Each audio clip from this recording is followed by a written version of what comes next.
बेटे अब हम चर्चा करेंगे weighted average return and standard deviation of portfolio. तो अपन पहले केस 1 लेते हैं। टू सिक्योरिटी पोर्टफोलियो,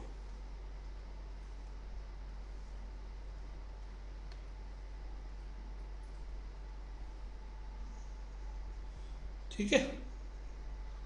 इसमें हम दो सिक्योरिटीज ले लेते हैं, एक्स और वाई। इनकी जो रिटर्न है उनको R1 R2 कह देते हैं। जो इनके स्टैंडर्ड डेविएशंस हैं उनको σ1 σ2 कह देते हैं। और जो इनके वेट है उनको W1 और W2 कह देते हैं। चलेगा? सारी चर्चा मैं करके बता रहा हूं। अब एक चीज इसमें निकालनी होती है, एवरेज रिटर्न। वेट जो है वो प्रोबेबिलिटी के परसेंटेजेस में, किसमें है? परसेंटेजेस में। तो एवरेज रिटर्न, तो वो क्या हो जाएगा? Return of x r x square R1 W1 plus R2 W2। अगर वो परसेंटेज में नहीं होंगे तो फिर आपको W1 प्लस W2 से डिवाइड करना पड़ेगा। क्या कह रहे थे आप? ठीक है।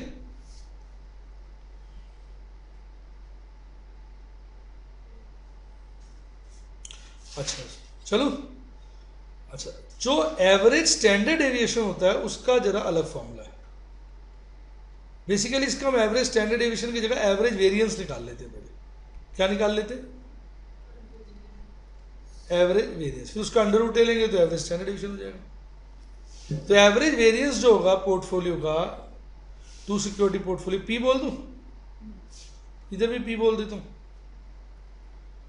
टू सिक्योरिटी पोर्टफोलियो पी हो गया, नहीं वो हो जाएगा वेरिएंस फर्स्ट का इंटू W1 स्क्वायर। बेसिकली ये फॉर्मूला मैं खुद करता हूं, ये फॉर्मूला, ठीक है। तो प्लस स्टैंडर्ड डेविएशन 2 का स्क्वायर और वेट का square plus 2 weight 1 weight 2 into covariance. क्या है? कोवेरियंस। अब कोवेरियंस मैंने आपको बताया था क्या होता है।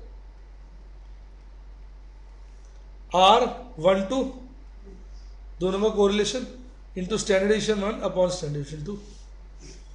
कोवेरियंस कह रहा हूं।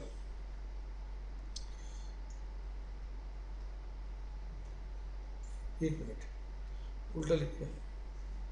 R बताया था ना मैंने आपको। R क्या होता है?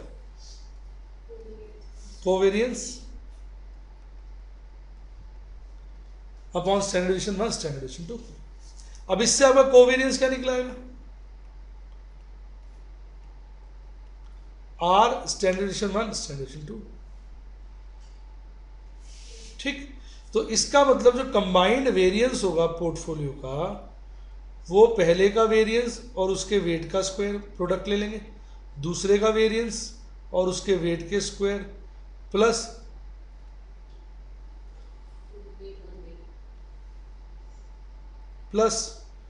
Twice weight 1 weight 2 standard deviation 1 standard deviation 2 और R। अब जरा आप इसमें केसेस बन सकते हैं, आप ध्यान से देखो। अगर हम केस 1 लें, इसके अंदर security X and Y are not correlated.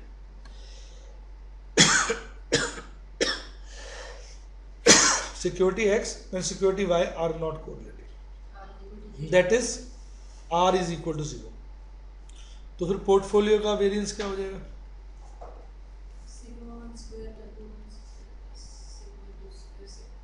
बस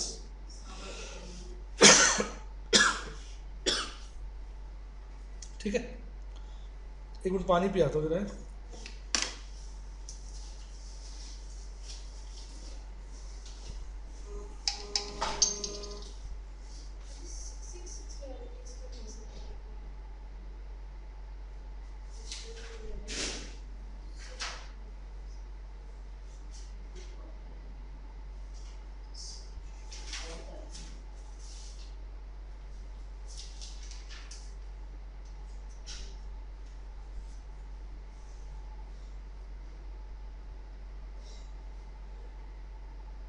इसमें पूछना है, इसमें क्वेश्चन ये है which of the three securities will be selected, तो 3 में जिसका रिटर्न सबसे ज़्यादा, अच्छा इसमें तो कैलकुलेट और उसके बाद calculate cost,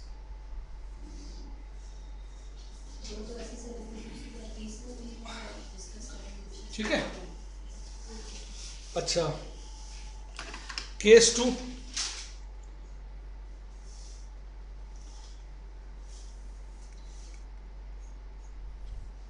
security X and security Y are perfectly positively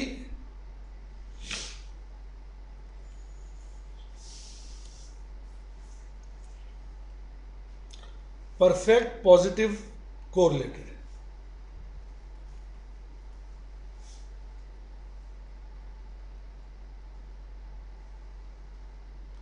That is risk, that is portfolio is maximum, उसका रिस्क सबसे ज़्यादा होगा, पॉजिटिव कोरिलेटेड है ना, तो दोनों सिक्योरिटीज या तो बढ़ेंगी या दोनों गिरेंगी, पॉजिटिव कोरिलेशन है, रिस्क हाईएस्ट आएगा, फायदा होगा तो ज़बरदस्त, नुकसान होगा तो ज़बरदस्त। तो उस केस में अगर आप देखो पोर्टफोलियो का जो वेरिएंस है इसमें, दैट इज आर को +1 लोगे ना, ऊपर वाली इक्वेशन में ही आर की वैल्यू +1 लिख लें,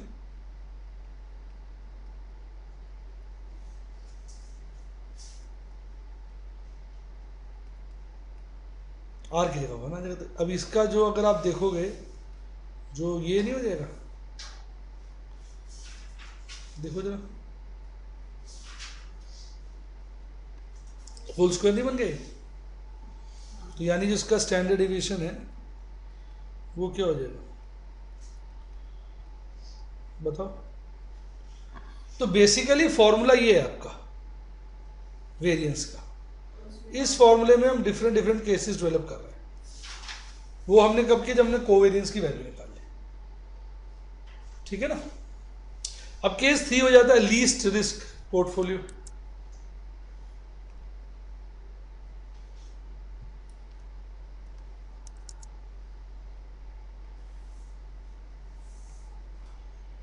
case 3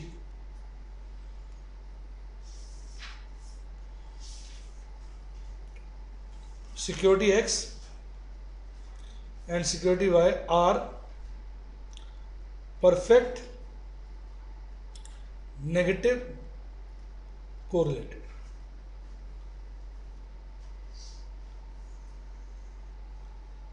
Risk, that is standard deviation, is least because R is equal to -1। -1 का मतलब क्या होगा, एक सिक्योरिटी बढ़ेगी दूसरी गिर जाएगी, तो एक में फायदा होगा दूसरे में नुकसान, एक पहले गिरेगी दूसरी बढ़ जाएगी, पहले में नुकसान दूसरे में फायदा, तो सेट ऑफ करेंगी ना, तो फिर रिस्क क्या हो जाएगा, लीस्ट हो जाएगा। तो अगर इसमें आप उसकी वैल्यू डालेंगे तो जो स्टैंडर्ड वेरिएंस ऑफ पोर्टफोलियो है वो क्या हो जाएगा,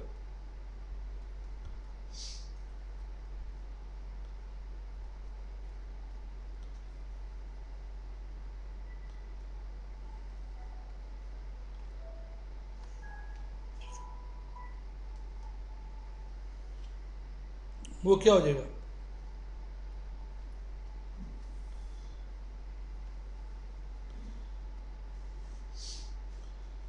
ठीक है ना। और आर की जगह -1 लोगे आप, आर की जगह -1 लोगे, -2, ठीक है ना। तो फिर ये चीज़ ये नहीं हो जाएगी होल स्क्वायर में,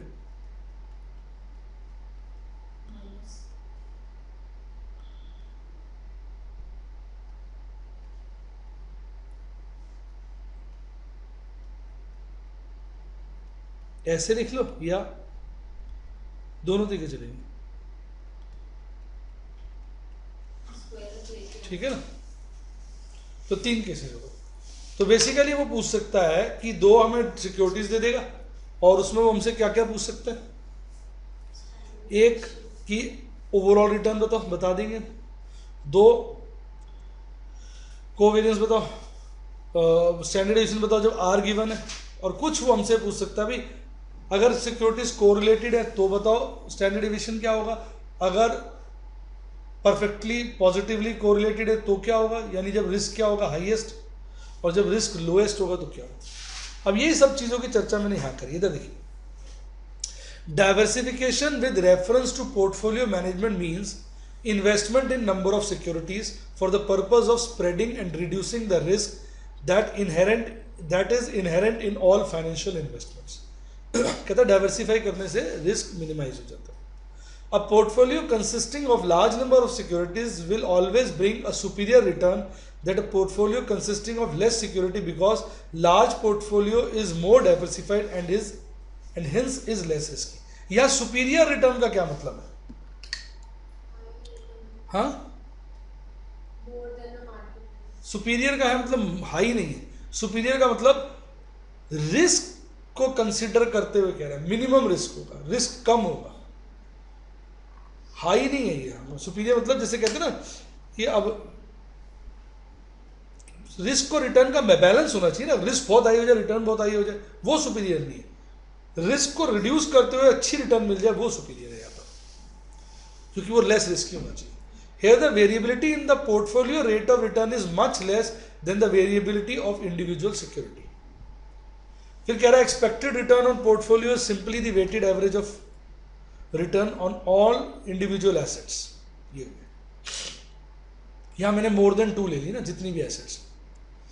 अब ये फॉर्मूले तो मैंने आपको लिखवा दिए सारे अभी अपने शब्दों में, वही है जो भी लिखवाया मैंने। अब यहाँ पर मैंने डिस्कस किया, ये वही फॉर्मूला जो मैंने स्टार्टिंग में लिखवाया था। तो risk of the portfolio is significantly to, हम उसकी बात कर रहे हैं, less than the risk of an individual security. सदा ध्यान रखना, जैसे ही आप डाइवर्सिफिकेशन करोगे आपका रिस्क कम हो जाएगा। Unless returns the risk of portfolio is not simply the, unlike returns the risk of the portfolio is not simply the weighted average of standard deviation of the individual asset in the contribution, but it takes into account the correlation coefficient between assets. यहाँ पर हम ये कह रहे हैं जैसे हम weighted average निकालते हैं ना, रिटर्न निकालते हैं तो वेटेड एवरेज ले लेते हैं। अगर हमें स्टैंडर्ड डेविएशन निकालना है पोर्टफोलियो का तो वो उसका वेटेड एवरेज नहीं लेना है, ये वेटेड एवरेज से बड़ा है, वेटेड एवरेज नहीं है ये वेटेड एवरेज से बड़ा है। यहाँ पर हम कोवेरियंस भी कंसिडर करते हैं। क्या कंसिडर करते हैं? कोवेरियंस। ये जो चीज़ है ये कोवेरियंस है। और यहाँ पर आप पहले क्या निकालिए? वेरियंस, फिर वेरियंस की वैल्यू का अंडर रूट ले लिए तो आपका स्टैंडर्ड डेविएशन आता है। The correlation coefficient is a measure of the degree for which variables move together. R क्या बताता है? उनका आपस का रिलेशन।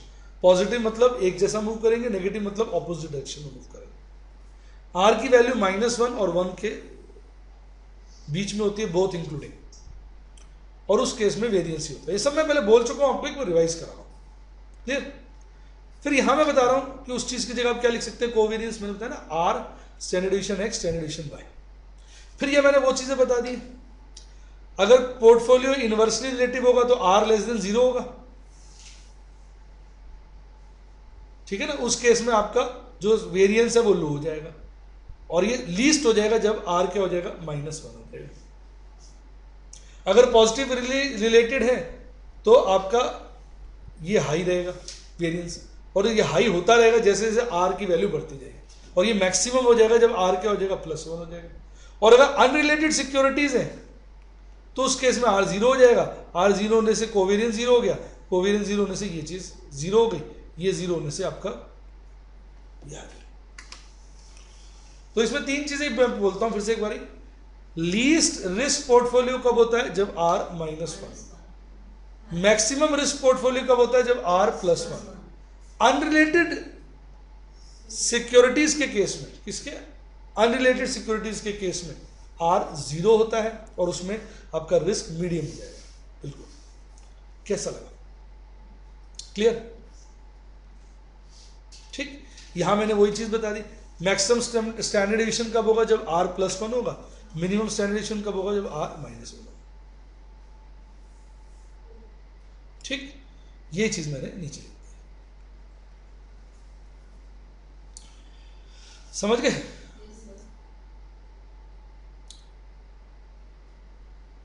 वैसे प्रैक्टिस में अगर हम देखें कि परफेक्ट पॉजिटिव और परफेक्ट नेगेटिव एक्सट्रीम केसेस हैं, लास्ट पॉइंट में मैं लिखा हूं, रेयर है। ज़्यादातर से टेंडम में मूव करते हैं। टेंडम मतलब नॉर्मली आर पॉजिटिव होता है पर +1 नहीं होता, और नेगेटिव भी कम चांसेस होते हैं, ज़्यादातर वो पॉजिटिव ही होते हैं आर। तो इसलिए जो है रिस्क आप बहुत ज़्यादा मिनिमाइज नहीं कर सकते, उस कल्पना आप नहीं कर सकते जब आर क्या होगा -1, वो बड़ा रेयर है। वो तभी हो सकता है जब दो सिक्योरिटीज में आपने आइटम जो रखी है वो perfect substitute of each other है। Repeat, perfect substitute of each other है, तो एक बढ़िया होगा तो दूसरा मारा जाएगा, और तीसरा सब्स्टिट्यूट है नहीं। कल्पना करो कि ट्रैवल मूवमेंट के दो ही तरीके हैं, एयरवेज और रेलवे। सोचो कोई और मूवमेंट का तरीका ही नहीं है, एयरवेज और रेलवे, और दोनों के शेयर मैंने ले लिए, ट्रैफिक उतना ही है। तो अगर रेल के ट्रैफिक बढ़ेगा तो ऑब्वियसली एयर का ट्रैफिक कट मारेगा, एयर का ट्रैफिक बढ़ेगा तो ऑब्वियसली रेल का ट्रैफिक कट मारेगा, प्योर सब्स्टिट्यूट हो गई। तो इस तरह की कल्पना हम कर नहीं सकते ना पूरी तरह से। तो ओवरऑल समझ में आ गया, थियोरेटिकली हम सब चीज़ें निकाल लेते हैं।